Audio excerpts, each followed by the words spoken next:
თავი 21. სწორედ მაშინ წარმოადგა თავს მელა. გამარჯობა, თქვა მელამ. გამარჯობა, თავაზიანად უპასუხა პატარა პრინცმა. თავი მიაბრუნა, მაგრამ ვერავინ დაინახა. აქ ვარ, წარმოთქვა ხმამ. ვაშლის ხის ქვეშ. ვინ ხარ? იგითხა პატარა პრინცმა. ძალიან ლამაზი ჩანხარ. მელა ვარ, თქვა მელამ. მოდი ვითამაშოთ, შესთავაზა პატარა პრინცმა. მოვიწყინე. ვერ გეთამაშები, უთხრა მელამ. მოშინაურებული არ ვარ. მაპატიე, თქვა პატარა პრინცმა. ცოტა იფიქრა და დაამატა. რას ნიშნავს მოშინაურება? აქაური არ უნდა იყო, თქვა მელამ. რას ეძებ? ადამიანებს, თქვა პატარა პრინცმა. რას ნიშნავს მოშინაურება? ადამიანებს თოფები აქვს და ნადირობენ, უპასუხა მელამ. საშინელებაა, სული ამომხადეს. შიგადაში ქათმებსაც უვლიან. სხვა საქმე არაფერი აქვთ. იქნებ შენს ქათმებს ეძებ? არა, თქვა პატარა პრინცმა. მეგობრებს ვეძებ. რას ნიშნავს მოშინაურება? ის რაც დიდი ხანია არავის ახსოვს. კავშირების გაბმა. კავშირების გაბმა? ხო, ასია, თქვა მელამ. ახლა შენ ჩემთვის 100,000 თანატოლისგან არაფრით გამორჩეული, ერთი პატარა ბიჭი ხარ. მე შენ არ მჭირდები. შენ მე არ გჭირდები. შენთვის სხვა 100,000 მელასგან არაფრით განსხვავდები, მაგრამ თუ მომიშინაურებ, ერთმანეთი დაგვჭირდება. შენ ჩემთვის ამ ქვეყნად ერთადერთი გახდები, მეც ერთადერთი ვიქნები შენთვის. მიგიხვდი, თქვა პატარა პრინცმა. ერთმა ყვავილმა გონი მომიშინაურა. დედამიწაზე ყველაფერი ხდება. დედამიწა არაფერ შუაშია, შეეპასუხა პატარა პრინცი. მელამ ყურები დაწყვიტა. აბა, სხვა პლანეტაზე? ხო. მონადირეები თუ არიან იმ პლანეტაზე? არა. ოჰო, საინტერესოა. ქათმები? არც ქათმები. არაფერია სრულყოფილი, ამოიოხრა მელამ. შემდეგ ისევ სათქმელს დაუბრუნდა. ჩემი ცხოვრება ერთფეროვანია. მე ქათმებზე ვნადირობ. ადამიანები კი ჩემზე ნადირობენ. ყველა ქათამი ერთნაირია. ადამიანებიც ერთმანეთს ზღვანა. მოიწყენ. აბა რა იქნება? მაგრამ თუ კი მომიშინაურებ, ჩემს ნათელ ცხოვრებას ნათელი მოეფინება. შენი ნაბიჯების ხმას სხვებისგან გამოვარჩევ. სხვა ხმები ხვრელში ჩამაძვრენს, შენი კი მუსიკის გავსად ხვრელიდან გამომიხმობს. შეხედე, პურის ყანას ხედავ? პურს არ გიახლები. აბა ხორბალს რა თავში ვიხლი? თავთავები გინდ ყოფილა, გინდ არა.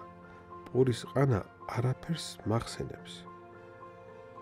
წუხვარ, მაგრამ ასია. შენ კი ხორბლისფერი თმა გაქვს.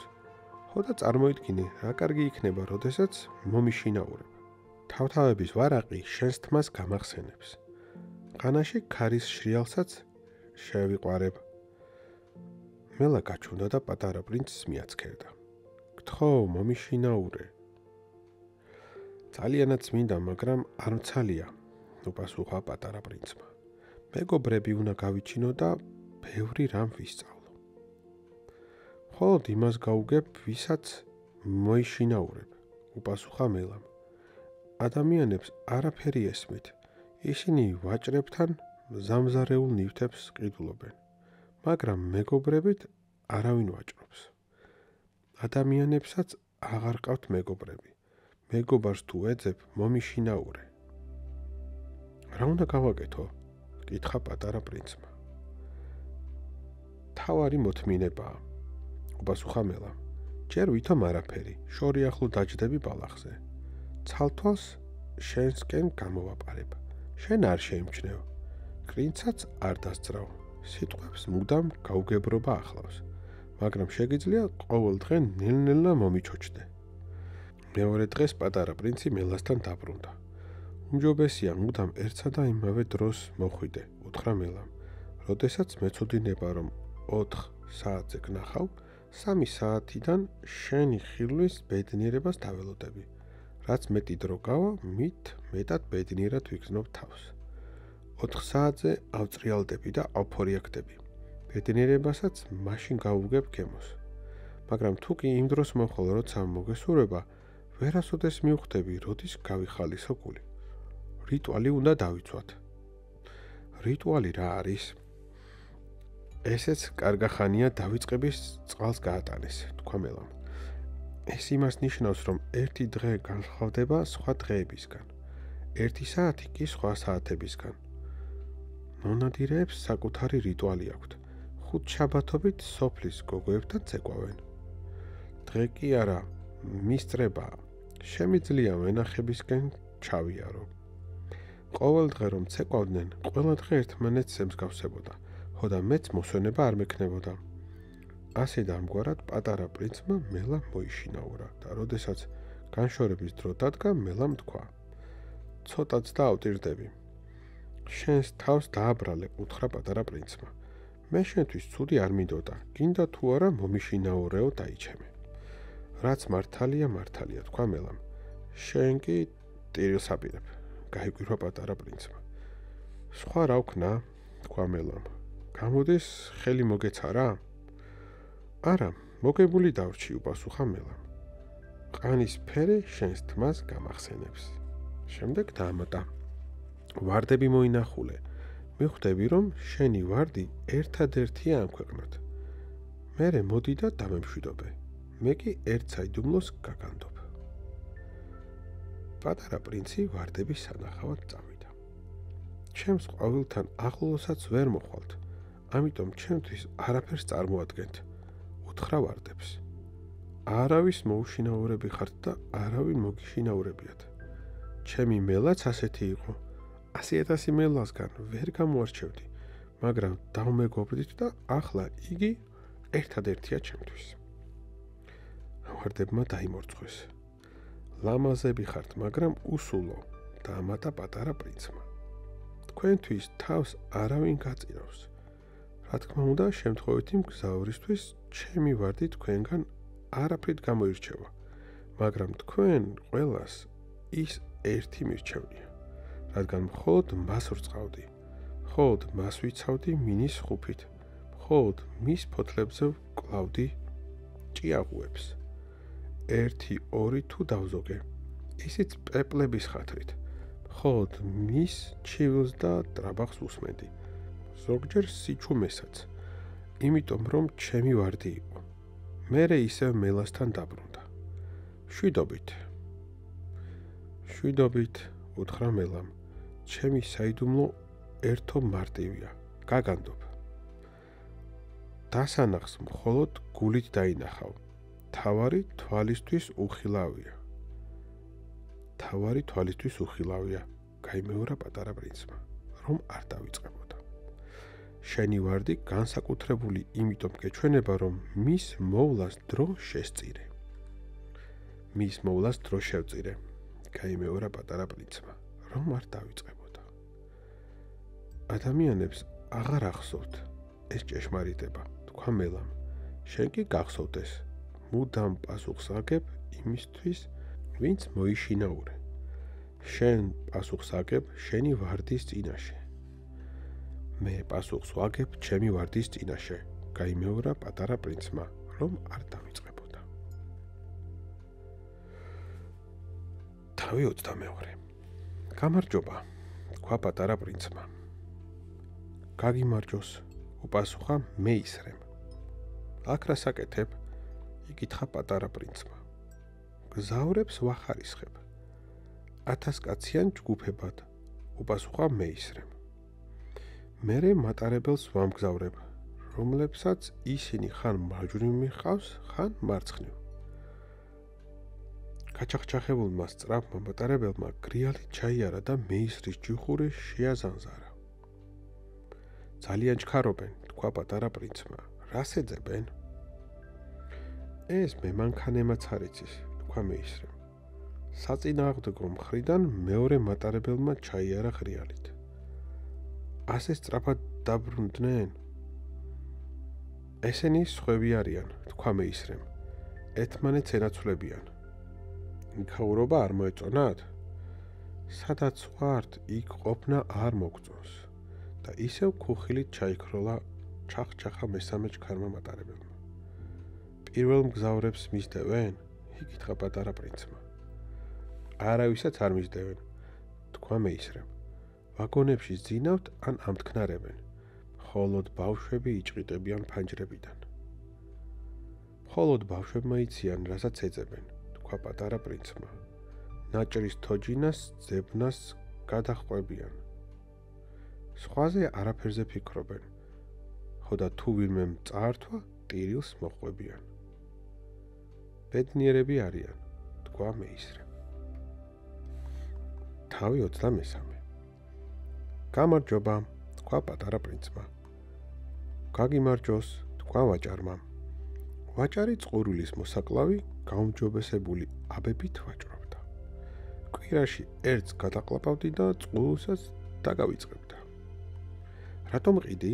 კითხა პატარა პრინცმა. დროის მოსაგებად პირდაპირ მისწრებაა, თქვა ვაჭარმა. სწავლულების გათვლით ადამიანს კვირაში 53 წუთი ეზოგება.